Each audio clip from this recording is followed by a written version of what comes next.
Halo semuanya, selamat datang di Inside Airlangga X Pondasi. Nah, kalau kita bilang podcast, jawabnya satu kata berjuta makna. By the way, Nada, untuk podcast kali ini kita sedang berkolaborasi nih dengan Pondasi. Nah, Pondasi itu apa sih? Nah, Pondasi adalah podcast interaksi yang merupakan salah satu program kerja Kementerian Kesetaraan Gender BEM Universitas Airlangga yang pastinya membahas tentang seputar kesetaraan gender. Nah, benar banget tuh teman-teman. Nah, sebelum kita lanjut ke narasumbernya, mungkin kita bisa perkenalan terlebih dahulu ya, Nada ya? Ya, betul. Dari kamu dulu deh. Halo semuanya, kenalin aku Nada dari Fakultas Ilmu Budaya Universitas Airlangga. Di sini aku nggak sendirian, aku ditemenin sama. Halo semuanya, aku Pak Hilda Ansori dari Fakultas Keperawatan Universitas Airlangga. Di sini selaku host dari podcast kita dengan tema Bisakah Perempuan Mengubah Dunia di Kursi Kepemimpinan? Waduh, dari temanya udah kelihatan banget nih. Sangat berbobot banget ya untuk podcast kali ini bakalannya. Oke. By the way, Nada, kali ini kesibukannya ngapain aja sih? Dari aku. Kalau aku sendiri sih kesibukannya pastinya di liburan ini yang pasti me time ya. Me time. Tapi aku juga ada kesibukan di BEM juga, ngerjain proker-proker. Dan mungkin atur-atur strategi sih untuk semester selanjutnya ya. Karena memang makin tambah semester tuh makin susah gitu loh. Kalau kamu sendiri gimana nih? Kalau aku sendiri ini mungkin mengisinya dengan organisasi, kepanitiaan sih pada liburan kali ini. Jadi sedikit lah untuk waktuku menikmati hari rindu sendiri gitu sih. Tapi nggak apa-apa sih kan, produktif kan. Iya, untuk mengisi pengalaman juga. Oke, guys, kita ngomong-ngomong tentang topik yang tadi, itu kan kepemimpinan ya. Nah, pastinya di dalam satu podcast itu ada narasumber nih. Nah, kalau menurut kamu sendiri, narasumber kita hari ini tuh yang sosoknya kayak gimana tuh? Kalau menurut aku sendiri sih dari topiknya sendiri aja ini udah ada kata kuncinya yakni perempuan. Pastinya narasumbernya yang relate sama perempuan sih harusnya. Betul banget. Nah, daripada kamu penasaran, daripada yang di rumah juga penasaran nih, mending kita langsung aja ya. Kita langsung reveal narasumber kita dari ini. Selamat siang. Ini aku manggilnya Kak atau Mbak nih? Iya. Terserah, Mbak aja ya, Mbak. Mbak, boleh. Oke. Lebih apa Mbak aja? Kita panggilnya Mbak Ziva dan Mbak Tufa. Waduh, udah disebut dulu ya? Nggak apa-apa sih. Nanti mereka akan memperkenalkan sendiri terlebih dahulu. Iya. Mungkin dari Mbak Ziva terlebih dahulu bisa perkenalan terlebih dahulu. Oke, terima kasih ya Nada sama Faiz ya. Oke. Halo UNER dan Indonesia, sebelumnya tak kenal maka tak sayang gitu ya. Jadi mohon izin perkenalan diri terlebih dahulu. Namaku Ziva dari Fakultas Sains dan Teknologi, dan di kali ini aku diundang sama teman-teman podcast Pondasi dan teman-teman program dari Medinfo gitu ya, yang akan jadi narasumber pada hari ini gitu ya. Oke, ini tuh. Salam kenal ya Mbak Ziva. Salam kenal Nada Faiz ya. Oke, lanjut ke Mbak Tufa. Oke, halo Nada, Faiz, halo Arek Visip, halo mahasiswa Unair, halo Indonesia. Aku Tufa, tahun ini diamanahi sebagai Presiden BEM Visip Unair, Kabinet Panca Aksara tahun 2024. Salam kenal semuanya. Salam kenal. Ada dua narasumber yang sangat hebat loh hari ini. Sangat keren-keren juga. Thanks BEM. Perempuan sebagai Presiden BEM fakultasnya masing-masing. Iya banget sih. Iya. Tapi ya gak apa-apa lah. Kita mungkin buat santai-santai dulu nih. Nah, sebelum kita ngobrol-ngobrol lebih dalam, kayaknya kita tanya dulu ke mereka. Nah, untuk Mbak di sini kesibukannya ngapain sih dari Oke, aku belakangan ini karena kemarin habis mengakhiri semester 6 ya, jadi ada tanggung jawab untuk menyelesaikan KKN. Terus abis itu ya biasanya kalau daily-nya memang harus banyak ketemu orang, cuman di masa liburan, jeda liburan ini aku lebih banyak untuk mempersiapkan semester depan, kemudian mempersiapkan proker-proker BEM yang akan datang, membantu teman-teman juga. kemudian KKN yang pasti, terus banyak-banyak me time juga sih, mumpung sempet ya. Kalau Iya. nggak liburan kayaknya nggak sempet me time ini. Sibuk sekali gitu. Lumayan banyak yang harus dikerjakan kalau daily life-nya. Cuman untuk spare waktu beberapa bulan ini, 2 bulan ini ya, liburan semester, aku lebih banyak menghabiskan waktu me time, KKN, sama ngobrol online sama anak-anak BEM FISIP sih.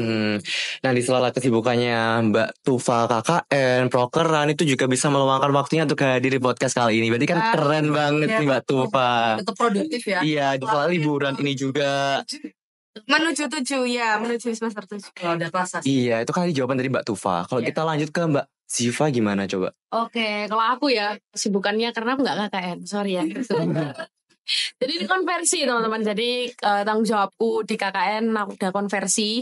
Jadi kesibukanku sekarang mungkin riwa-riwi ya, pergi dari Surabaya, Lamongan gitu ya, ngurusi terkait ya persiapan program kerja BEM Festusnya sendiri di ya fase-fase akhir kepengurusan ya, setengah kepengurusan belakang gitu ya. Jadi ini mulai berjalannya semua proker ya, Presova. Jadi ya, sama kesibukannya ketua BEM pasti ya masih mengunjungi FSC tercinta ya teman sembari gitu ya, sembari persiapan skripsi ini udah mulai nge-lab ini ya. Betul, skripsi juga aku juga. Skripsi ini ya udah semester 7 kan, mau semester 7, jadi ya apa yang harus disiapkan untuk skripsi harus kita siapkan. Jadi dari skripsi harus kita kejar nih Pres, biar seorang aktivis itu tidak hanya imbang di aktivisnya saja ya, tapi tanggung jawab akademik harus diselesaikan juga. Wow. Luar biasa. Dari Mbak Ziva sendiri ini tetap produktif ya, yang pastinya kita harus imbang ya, meskipun dari PSBM akademik juga harus jalan, dan ya insya Allah harus tepat waktu ya. Amin. Bareng-bareng ya teman-teman. Amin. Nah, oke Mbak.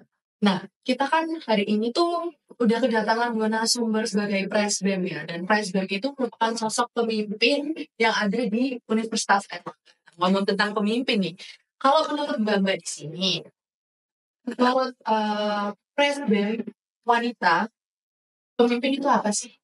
Mungkin dari Mbak Tufa terlebih dahulu. Oke, aku dulu ya.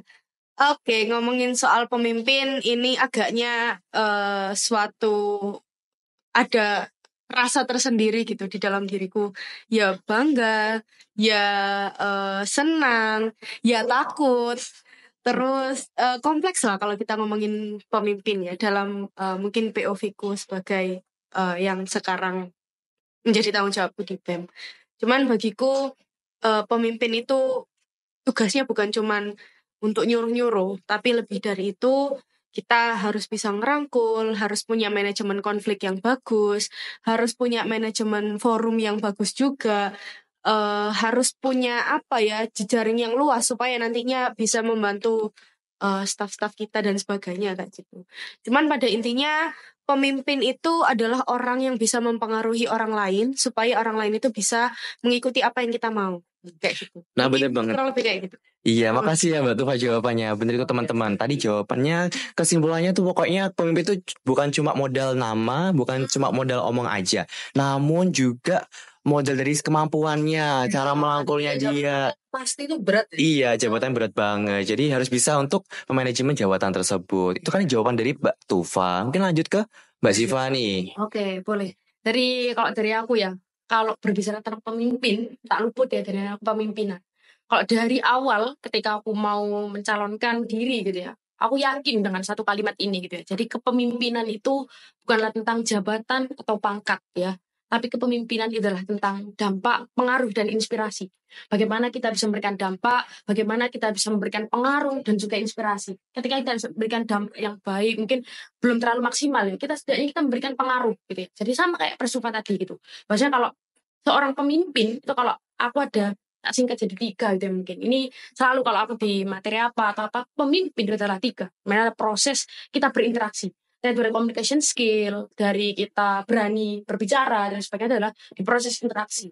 Kalau di kedua IMP ya, tak singkat dengan IMP. Kalau di 2 adalah di proses mempengaruhi.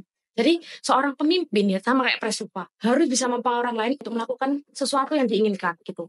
Jadi bukan hanya bukan bos ya katanya Presupa kita nyuruh-nyuruh gitu. Bukan, tapi kita juga menginspirasi mereka supaya mereka bisa tergerak hatinya dan sebagainya. Terus yang 3 adalah proses pencapaian tujuan. Jadi ketika kita seorang pemimpin, tidak terlalu dari kata-kata visioner dia biasanya ya. Jadi kita punya visi, kita bawa kemana? Kalau Presipa kabinet panca aksara, kalau saya kabinet aksi bersama, maka apa yang kita dambakan dari apa yang sudah kita canangkan di awal itu visi kita. Jadi itulah pemimpin gitu ya. Jadi tentang 3 itu kalau bukan hanya nama, ini presbem ini gitu ya. Ini ketua BEM dan sebagainya. Bukan gitu, tapi tentang dampak, pengaruh dan inspirasi itu seorang pemimpin. Wah, benar-benar inspiratif ya teman-teman. Jadi pada intinya itu ada 3 poin ya, Mbak. Ada interaksi yang kedua mempengaruhi dalam hal yang baik ya. Betul. Dalam hal juga harus visioner karena sebuah goal tanpa tujuan itu pasti tidak akan terlaksana ya, Mbak. Betul. Ya, gitu. Oke, dari tadi kan kita mention nih terkait kepemimpinan, waktu sudah menjadi seorang pemimpin. Nah, pastinya ada dong, nggak mungkin dong jadi pemimpin itu langsung instan jadi ketua BEM gitu, nggak mungkin kan. Pasti ada perjalanannya, pasti ada suka dan dukanya. Mungkin bisa di-spill nih dari Mbak Ziva terlebih dahulu, perjalanannya gitu gimana? Perjalanan sebelum ini ya teman-teman jadi presbem full class gitu ya. Betul. Iya. Betul. Atau memang mimpinya. Di sini tuh plot twist banget ya. Ya sama Presipa, ini tuh sama. For your information teman-teman. Jadi kita berawal dari Menteri Kajian dan Aksi Strategis teman-teman. Jadi Menteri Kastrat dan sebelumnya di tahun pertama aku tahu gitu. Oh, aku nih satu kalimat ini. Know your passion, show your action. Itu di awal aku jadi staff BEM, itu aku harus passionku di organisasi. Oke, aku harus terjun sambil menyelam minum air. Kalau di fisika susah ya. Tapi kalau intinya kita mau berjuang lebih, maka ada value lebih di situ. Jadi apa sih yang harus kita jadikan value lebih dan sebagainya. Dan kalau di Presipa, sebelum kita jadi presbem ya, tentunya banyak sekali teman-teman, bahkan Ziva sendiri pernah mendapatkan tekanan ya dari luar terkait, loh kamu cewek gitu. Kenapa mau jadi ketua BEM gitu? Kan ya pertama kali ya teman-teman di sini Ziva menjadi seorang ketua BEM perempuan di Fakultas Sains dan Teknologi. Wow. Luar biasa banget. Jadi ya memang belum pernah sama sekali teman-teman sampai ya di situ Ziva menutupi rasa takut itu. Pokoknya perempuan itu sama. Katanya Najwa Shihab ini ya. Kenapa kita harus merasa lebih rendah daripada yang lain? Apakah karena kita perempuan? Oh tidak gitu ya. Bahkan yang dicari seorang Najwa Shihab itu biasanya orang perempuan yang berdiri dan berani berbicara. Nah itulah perempuan sejati gitu ya. Jadi gak ada ketimpangan lah di siapa perempuan, siapa laki-laki harus menjadi pemimpin. Jadi perjalanannya lika-likunya sebenarnya banyak teman-teman sebelum itu. Intinya tadi Ziva di underestimate kayak gitu, maka Ziva gebrakan langsung gitu kan ya. Oh Ziva bisa. I will prove it gitu ya. I will prove to you and ya this is me gitu. Ini aku mau menunjukkan kalau passionku di sini dan ya aku mau menunjukkan aksiku di sini. Aku mau bisa memberikan dampak sekitar dan sebagainya. Karena niatku tadi bukan karena jabatan dan apa gitu ya, karena sebuah kebaikan. Gitu teman-teman. Jadi lika-likunya cukup panjang ya karena mungkin kalau Presipa kedua ya Pres. Ya, tapi keren juga Presipa ini di FISIP gitu. Di FST mungkin dominannya cewek atau cowok hampir sama sih. Tapi aku berusaha. Oke, hari ini sejarah itu harus tercipta. Bahasanya seorang ketua BEM itu tidak harus dari laki-laki. Seperti itu. Kalau secara singkatnya ya gitu. Secara nanti kita diskusi di lain waktu mungkin ya. Nah, ya bener banget tuh yang dikatain dari Mbak Ziva tadi terkait passion dari diri sendiri terlebih dahulu itu penting ya Mbak ya. Itu penting banget. Iya, penting banget untuk mencapai dari visi yang telah direncanakan di awal itu tadi. Wah, luar biasa banget nih dari. Nah, Mbak Ziva itu kan jawabannya Mbak Ziva ya teman-teman ya. Mungkin kita lanjut ke Mbak Tufa. Oke, jadi gimana aku bisa sampai di titik ini sama kayak Ziva panjang gitu ya. Ini bermula dari aku dulu waktu mahasiswa baru kayak orang yang kapal kehilangan arah bahkan karena di SMA aku itu aku ikut organisasi supporter. Jadi memang agak nggak punya pengalaman profesional gitu. Oh emang beda ya? Iya. Jadi organisasinya memang orang lapangan lah kayak gitu. Nah terus waktu maba aku banyak ngobrol dengan senior, ikut organisasi ekstra, kemudian banyak digembleng di situ. Benar-benar harus ini, dan dari situ akhirnya aku tumbuh dan belajar. Nah, kemudian di semester awal dengan hasil yang cukup berat ini tadi, waktu yang banyak terkuras, jam terbang yang harus dipaksa untuk terpacu terus. Akhirnya di mahasiswa ketika aku jadi maba di semester 2 kalau nggak salah ya, aku menjabat sebagai ketua komisi 1 BLM waktu itu. Nah, di situ aku mulai belajar banyak soal legislasi, bagaimana dasar hukum yang menaungi Ormawa di fakultasku sendiri gitu. Jadi kalau di FISIP itu ada dasar hukumnya, Ormawa ini nggak bergerak asal ke sana kemari, melenggang, fleksibel dan sebagainya, tapi kita benar-benar terikat aturan yang namanya Undang-Undang Susduk BEM, ada Undang-Undang Susduk BLM juga kayak gitu. Jadi di situ aku mempelajari semuanya untuk bekalku ke depan nanti sewaktu-waktu misalnya harus siap nih ya, mau nggak mau kalau misalnya ditunjuk untuk meneruskan Mbak Masku yang ada di Ormawa, ya aku sudah tahu peraturannya. Sehingga nanti kalau ke depannya mau melangkah lebih jauh, nggak nabrak aturan kayak gitu. Kemudian di semester berikutnya, tadi udah di-spill dikit sama Ziva, waktu semester 4 kalau nggak salah ya. Semester 4 ya berarti ya? Semester 4 dan 5 itu aku jadi Menteri Polstratnya BEM FISIP, Menteri Politik dan Kajian Strategis. Nah di sini nih yang benar-benar membentuk aku untuk akhirnya jadi yang seperti sekarang. Karena di Polstrat itu kita nggak melaksanakan kementerian bagaimana kementerian itu seharusnya berjalan, tapi benar-benar harus kementeriannya sangat-sangat dinamis ya Zif ya. Apalagi kita harus update sama isu, terus ketemu orang-orang di lapangan. Jadi benar-benar antara kerja organisasi dan kerja di lapangan untuk ketemu banyak orang itu harus seimbang kayak gitu di Polstrat itu. Terus juga banyak melaksanakan program-programnya BEM FISIP, membantu Presbemku tahun lalu yang sekarang jadi Presbem UNER. Jadi banyak terlibat di situ, involving beberapa program kerja yang lumayan besar juga.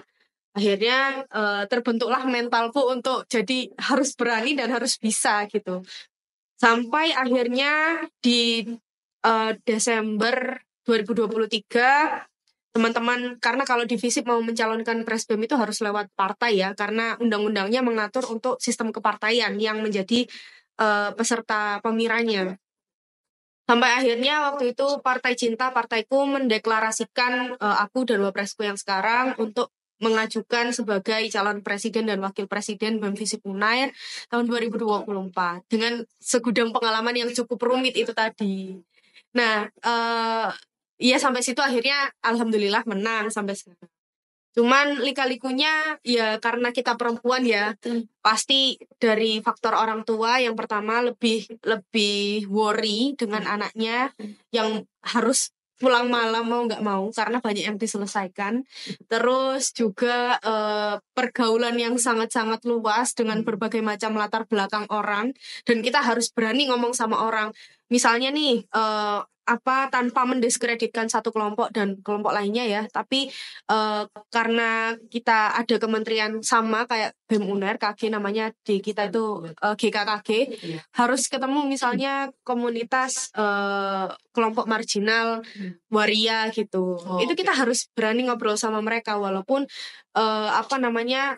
terkesannya takut gitu ya ngobrol sama orang baru dengan latar belakang yang berbeda dengan kita kayak. Jadi kita dipaksa untuk berani.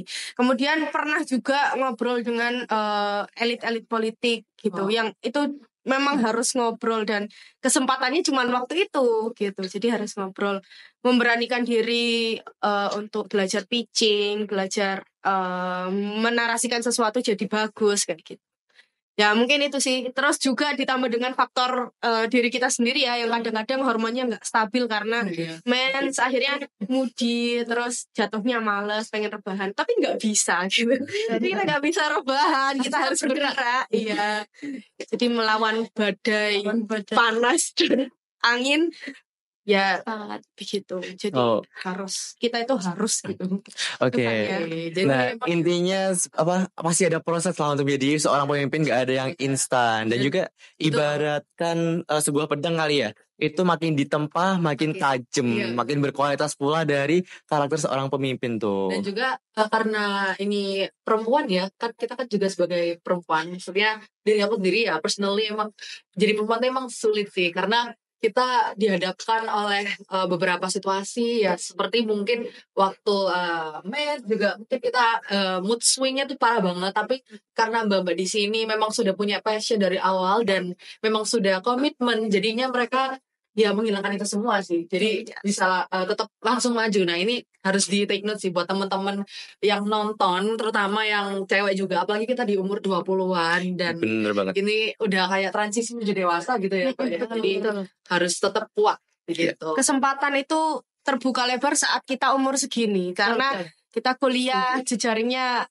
kalau dari UNER kan banyak ya. Jadi kesempatan itu cuman waktu itu doang, jadi eksekusi lah. Ya, belum tentu datang kedua kalinya ya. Iya, now or never. Iya. Tentunya. Nah, oke. Kita kan tadi kan udah dengar ini perjalanannya. Mungkin dari Mbak Diva dan juga Mbak Tova itu udah sempat mention tentang tantangan. Cuma mungkin kita tanya secara spesifik aja sih. Apa sih tantangan yang Mbak ini terima waktu di periode kali ini? Di periode 2024 ini. Gitu. Mungkin dari Mbak Ziva. Oke. Terkait tantangan ya, tentunya kalau bicara katanya Tufa tadi harus di badai, menerjang topan dan sebagainya. Kalau saya menganalogikan di kabinet Ziva ya, di kabinet aksi bersama, tentunya menganalogikannya adalah sebuah kapal gitu ya, di mana kita yang awalnya hanya menjadi seorang penumpang, di situ mungkin kita menjadi seorang penumpang ya ketika jadi menteri itu Pres. Tapi ketika sekarang kita harus menjadi seorang nahkodanya gitu. Nahkoda dengan berbagai banyak penumpang di kapal ya. Tentunya kalau kita di laut banyak ombaknya, pasti adalah entah itu ada yang penumpangnya ini hampir jatuh lah, ada yang nabrak perahu lain dan sebagainya lah, itu pasti ada aja. Jadi tantangan di organisasi, apalagi kalau bicara dulu tantangan organisasi mungkin banyak yang MBKM gitu ya, katanya MSIP kayak gini, jadi minat organisasi turun dan sebagainya. Tapi kalau di FST sendiri ya, khususnya di BEM FST Aksi Bersama, tidak terlalu yang namanya kita berversus dengan MBKM atau MSIP itu sendiri teman-teman, karena kalau dua-duanya bisa, kenapa enggak gitu. Jadi seorang aktivis pun juga harus ya tergantung gimana kita bisa manajemen waktu gitu ya. Bagaimana kita tahu skala prioritas itu yang mana gitu. Dari skala prioritas kita itu yang mana, sehingga tahulah menentukan yang mana yang harus itu. Jadi tantangannya pun banyak. Mulai dari minat, kalau tahun ini khususnya di misal di angkatan muda mungkin ada nurunnya minat panitiaan. Ini tuh kemarin dikaji ya sama teman-teman kasratku dan sebagainya, itu terkait turunnya minat organisasi, mungkin tantangan ya. Aku nggak tahu sekarang itu kondisinya seperti apa. Gen Z itu mungkin masih ada yang mungkin kita berpikiran oke, kalau kita nggak dapat ini nggak usah wes kayak gitu, mungkin kayak gitu mungkin ya. Ada maunya gitu ya. Iya, jadi kalau bicara tapi kalau berbicara seorang pemimpin, itu adalah sudah kita ada di fase yang status kita udah tinggi, dan pemimpin status tinggi ternyata kita harus bisa giving. Jadi bukan hanya yang, kalau menurutku ya, berikan apa yang bisa kamu berikan gitu. Jadi bukan dapatkan apa yang bisa kamu dapatkan.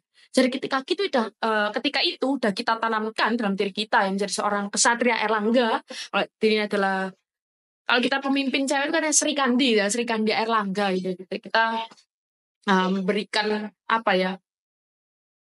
impact terkait banyak tantangan itu, kita bagaimana cara manajemen isunya, manajemen kata pres, manajemen forum dan sebagainya harus tahu. Jadi tantangan terbesarnya mungkin itu ya, terkait kurangnya minat. Dan mungkin kalau secara internal ya, ini di fase kalau di awal organisasi mungkin internal itu adalah yang utama gitu, karena di BMFS landasan aksinya adalah di internalisasi, maka kami ada di fase internalisasi, fase aktualisasi, dan terakhir adalah fase regenerasi. Maka kalau kita bilang di fase awal mungkin masih ini banget ya, semangat banget gitu. Tapi kalau misalnya udah di fase tengah-tengah, biasanya aktualisasi gitu ya, udah mulai aduh malesnya kelihatan, aduh kayak ini gitu. Tapi ya gitu, tugasnya kita sebagai seorang pemimpin adalah mengapresiasi mereka, membersamai mereka, yang menginspirasi mereka supaya mereka bangkit lagi gitu kan. Karena kalau bukan kita ya siapa lagi gitu. Benar banget, benar. Inspirasi pada mereka gitu. Jadi tantangan terbesarnya itulah intinya terkait kurang minat organisasi dan sebagainya. Mungkin secara singkat gitu aja ya. Fun fact. Tadi ngomong-ngomong soal nakoda ya. Di umur berapa sih kalian tahu kalau tulisan nakoda itu bukan nahkoda tapi nahoda? Gimana? Nakoda. Nakoda. Iya, nakoda. Saya. Orang namanya itu di X itu. Waduh. Nggak tahu ya. Buat teman-teman yang mau UTBK ya. Penting banget sih. Take notes ini. Oke. Bisa tentang nakoda gitu ya. Tadi terkait nakoda nih. Nah, tadi kan versinya Mbak Ziva nih. Mungkin kita mau lanjut ke versinya Mbak Tufa. Oke. Apa tadi pertanyaan? Tantangannya. Khususnya. Di BEM ya? Iya. Oke. Jadi sebetulnya kalau untuk aku tantangan di BEM itu nggak ada yang terlalu gimana-gimana ya. Nggak ada yang sampai berefek ke personal. Cuman paling kebanyakan ya urusan administrasi itu. Teman-teman kan masih banyak belajar ya. Jadi harus banyak merevisi berkas-berkas, SIK, kemudian permohonan dana dan sebagainya. Dan ini aku rasa sangat-sangat wajar dan memang belajarnya itu harus sekarang. Karena kalau nanti kita udah kerja terus baru belajar ngurus administrasi, aku rasa bakal lebih ribet gitu. Nah paling itu ya administrasi sampai ya dimarah-marahin sama orang fakultas ya wajar ya. Karena berkasnya di fakultas kan banyak. Jadi harus benar-benar teliti dalam ngurus administrasi. Dan masalahnya kita kan punya segmen tiap kementerian. Jadi lumayan harus lebih ekstra untuk mensosialisasikan perihal administrasi itu. Terus apa lagi ya tantangannya ya? Mungkin kalau Ziva tadi sempat didiskriminasi soal oh kamu perempuan kamu pemimpin. Iya. Tapi kalau aku yang lahir di lingkungan FISIP yang lingkungannya cenderung lebih diverse, terus sudah paham soal perbedaan entah perempuan laki-laki, jadi kita cenderung lebih fine aja sih soal itu. Jadi teman-teman aku rasa juga sejauh ini masih menerima dengan baik adanya pemimpin perempuan, dan justru apresiasinya lebih fresh kalau di FISIP itu. Ada pemimpin perempuan, apresiasinya justru meningkat gitu. Awalnya dulu yang maksudnya didiskriminasi sebelum nyalor gitu. Ini ketika jadi wah sekarang udah membuktikan ya. Iya, udah bisa proof. Profit. Iya, profit. Oke, itu tadi nih jawaban dari Mbak Tufa. Nih terkait ngomongin terkait tantangan perjalanan kan udah kita omongin sejak tadi. Iya, dan lebih ke kayak deep talk ya. Iya, lebih deep talk banget. Seru banget sih. Kita nanti di luar podcastnya Iya. Ya. Nah, tadi aku mau masihin lagi nih. Kalau misalnya seorang pemimpin tuh pasti adalah tokoh untuk percontohan atau tokoh motivator lah untuk dicontoh, role modelnya gitu. Seru nih ngomongin role model. Iya, pasti semua orang punya nih pasti. Nah, mungkin kita mulai dari Mbak Ziva dulu. Mbak Ziva role modelnya. Oke. Bener-bener wah ini panutanku nih. Oke. Role model utama aku ya tentunya orang tua aku ya teman-teman ya. Ya ini buku karena memang Malah sama gitu. Aduh. Terus lagi. karena mereka lah yang membesarkan Ziva sampai detik ini, mereka lah yang memberikan ya nggak bisa dikata-katakan ya sampai dari jasa-jasa beliau luar biasa teman-teman ya, dari ayah sama ibu ini gitu ya. Tapi kalau role model secara pemimpin perempuan ya Ziva punya gitu. Jadi Mbak Nana Shihab itu nggak tahu ya, Ziva itu sering gitu ya nonton Mata Najwa karena dari segi sosial, politik, budaya dan sebagainya itu Mbak Nana ini adalah menjadi garda terdepan.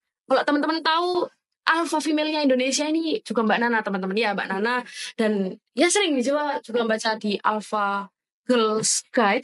Wah, sangat luar biasa teman-teman ya.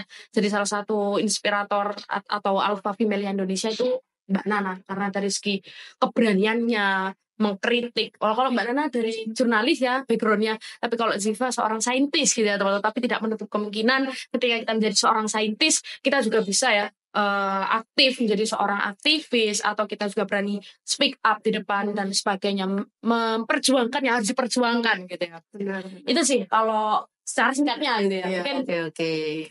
Nah, kita di awal tuh emang kalau bicara tentang role model, dan tadi sempat mention orang tua, pasti semuanya itu role model dari semua orang, dan ada satu role model lagi tuh Najwa Shihab. Najwa Shihab memang ya itu rahasia umum lah ya, memang udah role model semua orang gitu. Nah tadi kan Mbak Tufa tuh sempat respon nih, aduh sama lagi. Pasti ini ada jawabannya ada yang sama sama Mbak Ziva. dari Mbak Tufa, kira-kira siapa sih role modelnya? Oke. Kalau aku role model yang orang yang benar-benar aku kagumi dan aku contoh ibuku yang pasti, karena ibuku aku rasa orang sejauh ini ya orang yang paling kuat untuk menghadapi aku sendiri, terus juga mempertahankan keluarga yang alhamdulillah baik-baik saja gitu. Tapi ya struggle ya tetap. Terus kalau aku dari abad berapa ya? Ada namanya seorang perempuan Hipatia namanya. Jadi Hipatia ini seorang matematikawan perempuan di zaman itu. Zaman itu kan benar-benar suram ya. Deket-deket zamannya Yunani kuno kalau nggak salah ya. Zaman-zaman Yunani kuno. Bener-bener. Iya, jadi aku pernah nonton film judulnya Agora nih. Nah, dia menceritakan soal perjuangannya Hipatia ini sebagai matematikawan perempuan di zaman yang suram itu. Terus dia nggak cuma matematikawan tapi juga astronom, kemudian banyak lah bidang yang dia geluti. Jadi apa sih namanya kalau banyak bidang yang bisa itu. Ya itulah namanya, aku lupa namanya. Polimet atau apa gitu namanya. Nah, jadi dia struggle banget sampai akhirnya karena pengetahuannya itu dianggap merusak stabilitas di zaman itu ya, akhirnya dia dibunuh gitu sayangnya. Jadi struggle-nya berakhir pada tragedi yang menimpa dia sendiri. Terus ada juga Simon de Beauvoir, dia seorang feminis sosialis ya di zaman tahun 1970-an, sangat-sangat terkenal waktu itu.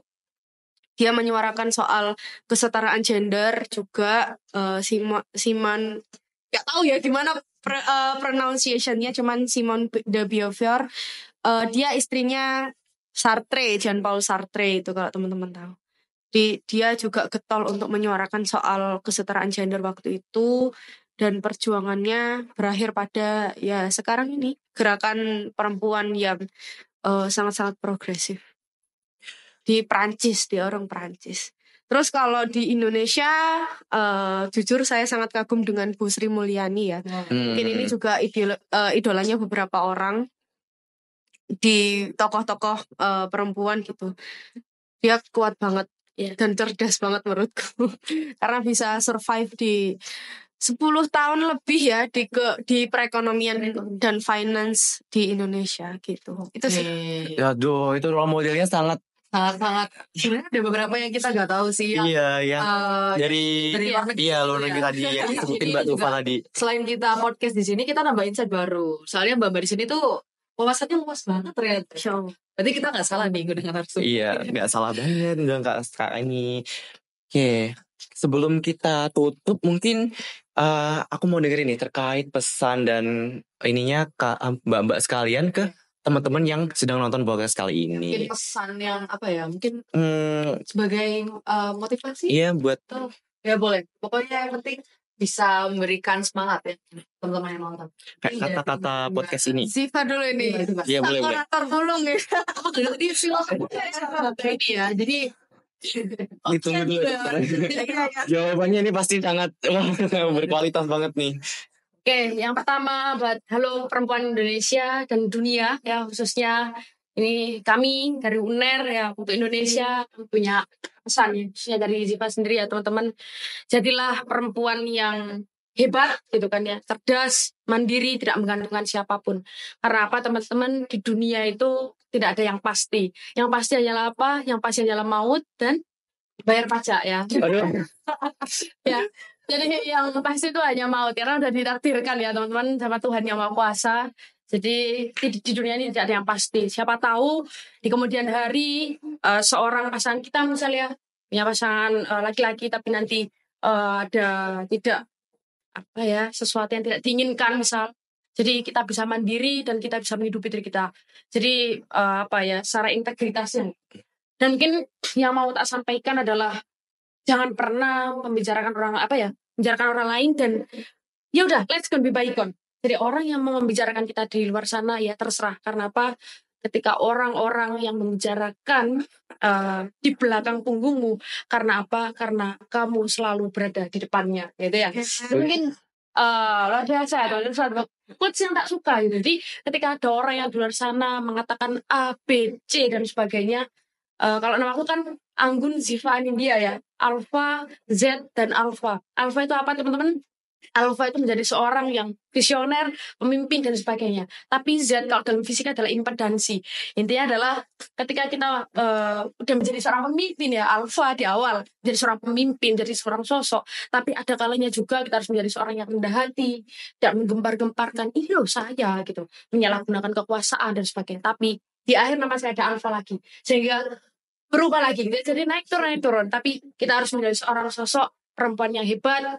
Jangan pernah takut ketika kita menjadi bahan pembicaraan di luar sana dan sebagainya. Tapi buktikan itu, jadikan motivasi. Terus kalau dari Ziva ya sebagai pemimpin, ini temanya tadi adalah bagaimana seorang pemimpin bisa merubah dunia ya. Sangat bisa teman-teman. Kenapa tidak? Karena apa? Menjadi seorang pemimpin adalah sebuah privilege. Kulukum ro'in wa kulukum mas'ulan an ro'iyatihi. Setiap dari kita adalah seorang pemimpin. Dan setiap pemimpin itu akan dimintai pertanggungjawabannya. Dan berbicara tentang seorang pemimpin, kita diberikan privilege untuk bisa merubah dengan tangan kita. Kalau tidak bisa dengan tangan kita, misalnya sebuah kebijakan, kan kita diberikan privilege gitu ya. Lalu setelah kalau tidak bisa dengan tangan kita, maka dengan lisan kita atau dengan suara kita. Kalau tidak bisa dengan suara kita, maka dengan hati kita gitu ya. Jadi ketiga itu mungkin yang bisa saya sampaikan ya buat teman-teman atau perempuan di Indonesia ini, khususnya atau di dunia, supaya kita bisa brave dan kita tunjukkan ke dunia bahwasanya perempuan itu bisa dan bisa menjadi seorang pemimpin, khususnya ya dalam hal ya politik dan sebagainya. Itu sudah kita bisa tentang gender equality ya teman-teman. Terakhir banget ya, ini terakhir banget ya teman-teman, mohon izin gitu kan ya. Sebaik-baik orang adalah yang paling bermanfaat bagi yang lainnya. Maka janganlah pernah bosan menjadi seorang yang menebar kebermanfaatan, menebar sebuah kebaikan, dan jangan pernah bosan menjadi orang baik. Dan yang terakhir sekali, don't think you are the best, but do the best if you are the best. Jangan pernah kalian berpikir kalian adalah yang terbaik, tapi berikan yang terbaik jika kalian adalah yang terbaik. Terima kasih. Saya Waduh, mantap banget sih dari motivasinya, dari pesannya Mbak Ziva tadi. Iya, itu dicatat ya teman-teman yang di rumah, apalagi yang perempuan tuh catat di note gitu. Nah, tadi kan dari pesannya Mbak Ziva, mungkin kita bisa move lanjut ke pesannya dari Mbak Tufa. Silakan Mbak Tufa. Untuk perempuan-perempuan hebat di Indonesia, untuk perempuan-perempuan hebat yang ada di Unair, apalagi sekarang sedang masa penerimaan mahasiswa baru, untuk adik-adikku yang nonton podcast ini dan kalian perempuan, aku berpesan untuk kalian dan juga untuk diriku sendiri, terus jadilah berani, jadilah berani dan jadilah berkarakter, karena dari dua hal itu kita bisa menyelesaikan apapun urusan kita dengan baik, dan juga kita seperti di judulnya podcast ini ya, kita bisa mengubah dunia melalui tangan kita di kursi kepemimpinan. Jadi teman-teman, kalau misalnya nanti ya teman-teman mahasiswa baru masuk di Unair yang perempuan, carilah value kalian, apa yang kalian mau, apa yang kalian inginkan, carilah passion di sini. Unair itu ibarat kolam ya. Jadi kalian mau mencari ikan yang seperti apapun itu banyak ragamnya kayak gitu. Jadi kalian kalau mau berorganisasi, ada banyak sekali organisasi yang ada di Unair. Kalau kalian mau mencari jenjang karir, di Unair juga sangat banyak sekali. Kalian mau cari teman, apalagi sangat banyak. Jadi tentukan value diri kalian dulu. Kalian mau akan menjadi seperti apa, akan menjadi perempuan yang bagaimana. Lalu carilah galah-galah kalian, karena sejatinya kita semua ini Korea yang hebat kayak gitu. Mungkin itu pesanku untuk teman-teman mahasiswa baru Unair yang perempuan khususnya. Kemudian untuk perempuan-perempuan hebat di Indonesia dan juga perempuan hebat yang ada di Unair, jadilah berani dan jadilah berkarakter. Wow, luar biasa ya. Dari Mbak Ziva dan juga Mbak Tufa tadi itu pada intinya kita tuh sebagai perempuan harus fokus diri kita sendiri ya. Jadi jangan sampai kita itu menggubris kanan kiri, dan juga tentunya kita tuh harus tetap jalan ke depan dan manfaatkan kesempatan yang ada dan bisa meningkatkan value dari diri kita gitu. Waduh, Faiz, kita kita di sini udah Mendapatkan ilmu juga. Senang banget Iya. bisa ngobrol langsung sama presiden-presiden hebat di sini tentunya. Insya Allah. Faiz. Oke, mungkin selanjutnya nih, udah kita kan banyak ngobrol bareng sama narasumber kita yang keren-keren banget hari ini, dan juga mungkin udah nggak kerasa juga waktu kita udah hampir habis di sini. Oke, Ya, sayang Iya. banget. Tapi gak apa-apa. nggak apa-apa. Kita di luar forum harus. Iya. Oke dong. Habis ini kita di luar forum ini. Ngopi-ngopi.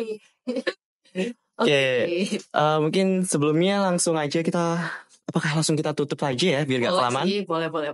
Tapi sebelum kita tutup, aku ada pantun. Waduh, pantun. Iya. Ini mungkin bisa dibantu cakep dulu ya. Oke. Mbak. Ih, jadi malu deh. Iya. Oke, burung pipit, burung cendrawasih. Cakep. Cukup sekian, terima kasih. Saya Faiz. Saya Nada. Dan Kami pamit kita undur diri. ya. Sampai jumpa pada Podcast berikutnya. Podcast satu kata berjuta makna. Sampai jumpa.